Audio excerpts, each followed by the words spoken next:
Hi, this is Emerald and welcome to the Diamond Net, and today I'm going to be talking to you about how to stop self-abandoning.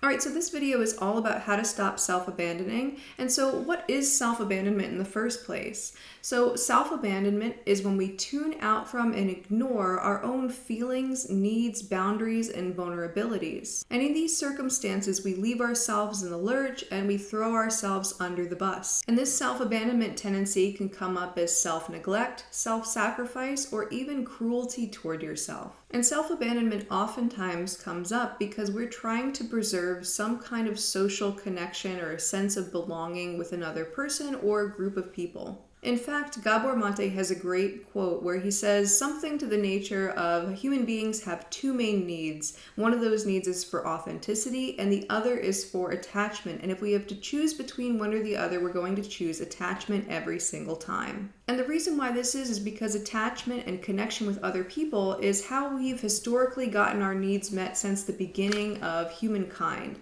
So we've always gotten our needs met for shelter and food and safety and all sorts of other emotional needs through belonging within a group of people. And up until very recent in human history, if the group of people that we were with were to reject us, it would be a real survival concern because we'd be cast off and exiled and, we would have to basically fend for ourselves. And so we would be very vulnerable to the elements, and individual people don't make it very long on their own. And this is why it's so easy to self-abandon and to tune out from ourselves and to ignore our needs and ignore our boundaries if we feel like our social belonging within a group is at stake. Similarly, we can also end up self-abandoning if it's the case that when we were children, the adults around us had a tendency to abandon us and to tune out from our needs and our boundaries and our feelings. So let's say if a child's parent has a tendency to abandon them and to neglect them and to tune out from their needs, what's going to happen is that child is very likely going to internalize their parent,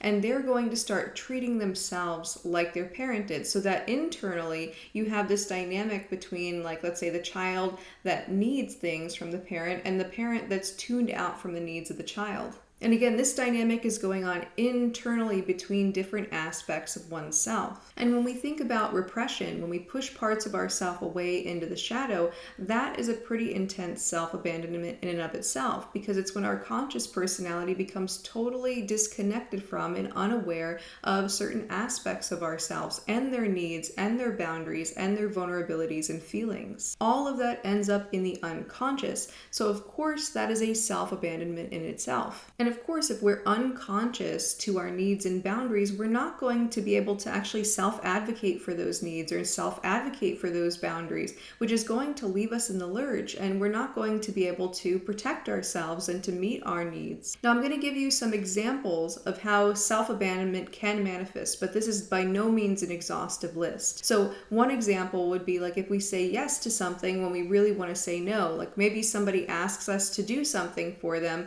and it goes over our boundary, and we know deep down that we really don't want to do that thing for them, but it's like, oh no, this person's going to be upset if I don't do this chore for them, or this type of thing. And so what could happen in this situation, to try to preserve that relationship with that other person, we go, okay, sure, and then we've gone totally over our own boundaries. And this can even sow resentment in the other person when it is actually us that's gone over our own boundaries. Another example is if we have a tendency to sacrifice our own needs and boundaries for belonging with a particular group. Or if we sacrifice our needs or boundaries in order to maintain a romantic relationship with an incompatible partner. Or let's say that we have an aversion come up. Like let's say that somebody wants us to go and do something and we have a really bad feeling about it, but we minimize those feelings and we rationalize them away, and we put ourselves in that unwanted situation that we had a bad gut feeling about. Or another example could be like pretending to be someone that we're not just to fit into a particular group.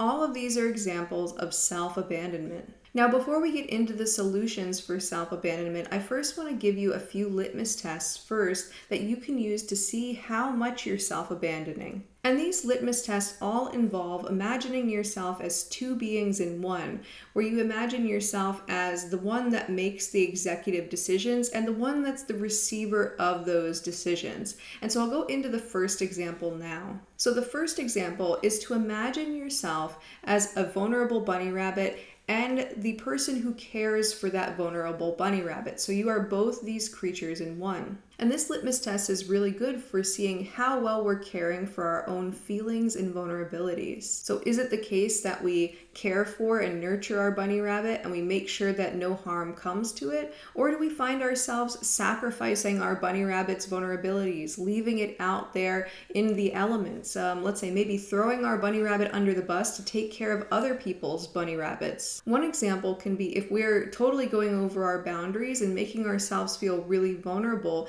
in order to avoid inconveniencing another person. Not necessarily even an equivalent thing, So let's say that somebody is coming up to you and trying to pressure you and trying to sell you something, and you tiptoe around them because you're afraid of upsetting them when they're really going over your boundaries. And in this case, you'd be far more attuned to the feelings of the pushy salesman who isn't attuned to your boundaries at all than you are toward caring for your own vulnerable bunny rabbit. So if you're using this litmus test, notice how well do you care for your vulnerabilities? How firm are your boundaries? How well protected do you keep yourself? And how seriously do you take your emotions? Now that's litmus test number 1. Now litmus test number 2 is to imagine yourself as both a parent and a child at once. If you were to imagine that you as the conscious personality are like the parent and the rest of you that receives the actions and decisions of your conscious personality as the child, it's like, how is that parent treating that child?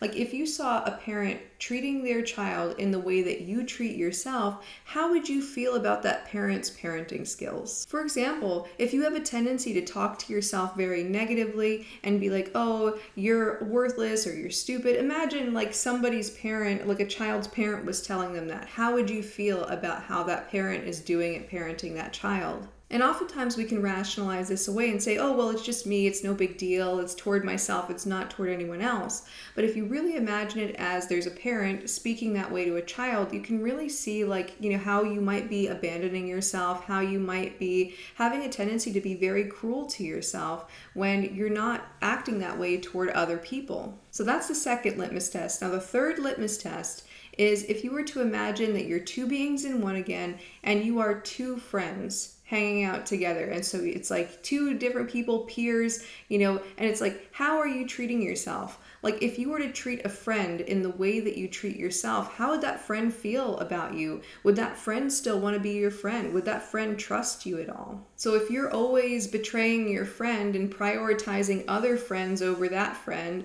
and sacrificing this friend and treating this friend really badly, how is that friend going to feel? And if that describes your relationship with yourself, you can imagine that your relationship with yourself probably isn't feeling too great either. Okay, with those litmus tests in mind, you can get a clear sense of what your relationship is with yourself and if you notice yourself having a tendency to self-abandon. And if you do have this tendency to self-abandon, then here are some solutions that you can use to stop the habit of self-abandoning. So the first thing that you want to do before I even get into the rest of the list is to try to make this as easy as possible for yourself.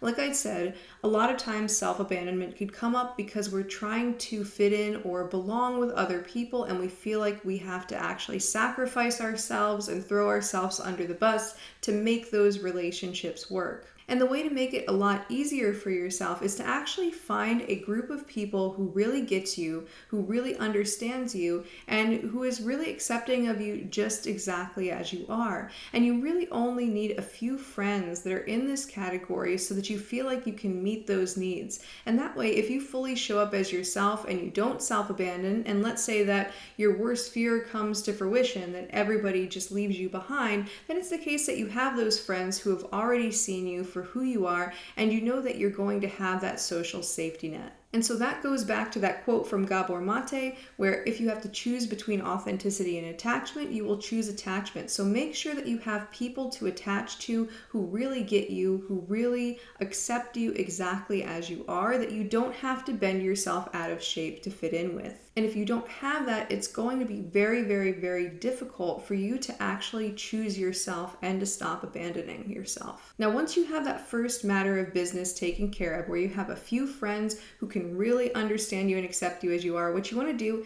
is you want to start practicing the golden rule toward yourself.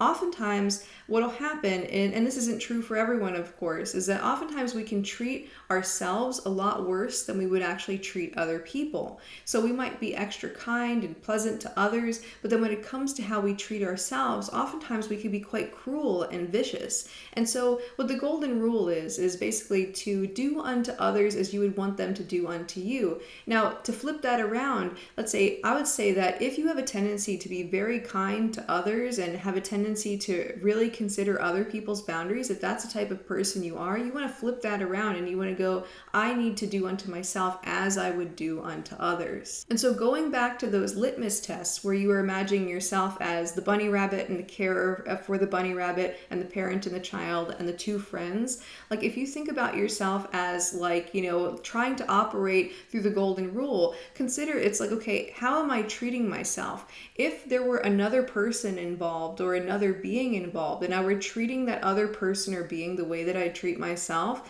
it's like, how would I feel about how I was treating them? And why is it the case that I treat myself negatively? Aren't I just another person just like everybody else? Now, the second thing I recommend to stop self-abandoning is to listen to yourself.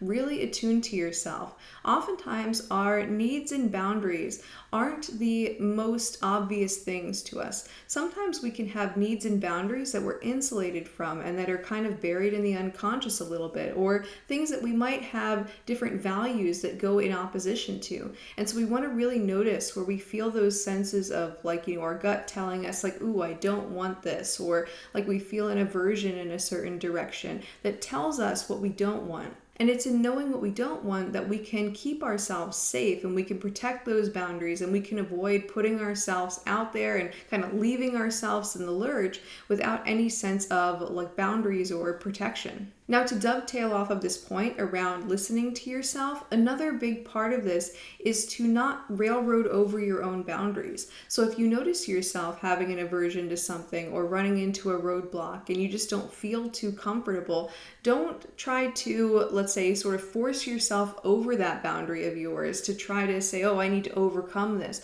Actually, oftentimes when we throw up these kinds of aversions toward ourselves, we're trying to communicate to ourselves that there's something about that situation or something about what we're trying to go toward that isn't a right fit for us or that makes us feel uncomfortable in some way. And if we just go right over those boundaries, it communicates to ourselves that we're not very trustworthy and that we're going to kind of throw ourselves under the bus and that we're not going to pay attention and we're going to put ourselves in these unwanted circumstances. So self-abandonment can sometimes be something that's a little bit more on the surface where it's oh, I did this thing and I went over my boundaries or I talked myself out of my feelings or, things like this.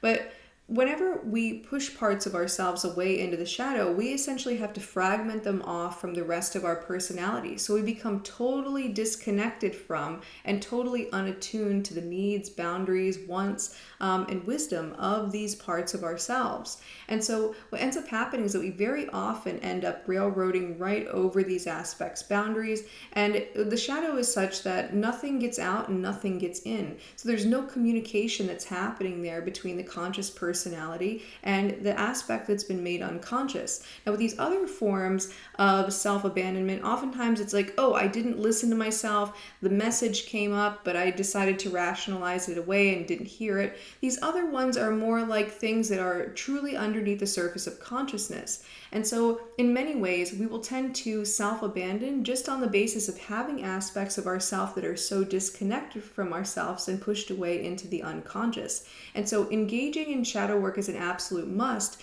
for overcoming the tendency towards self-abandonment, because what shadow work is basically making the unconscious conscious and reintegrating those repressed parts back into the conscious personality. And when those aspects are reintegrated, we're more aware of their needs, their wants, their boundaries, and all of these things. And that means that we as the conscious personality can then attune to those things because we're conscious of them. And so among these other ways to stop self-abandoning, shadow work is an absolute must next to stop abandoning yourself. Anyway, so that's all I have for you for now. I hope that you enjoyed this video. If you did, go ahead, click the like button down below and subscribe and leave me a comment down below. Also, if you think you might be interested in my Shadow Work for Self-Sabotage group program, I'm going to go ahead and I'll leave a link down below in the description box to where you can learn more. There's also, if you click there, you can see a place where you could schedule a discovery call with me to see if the program is a good fit for you. The program is basically for people with big goals and dreams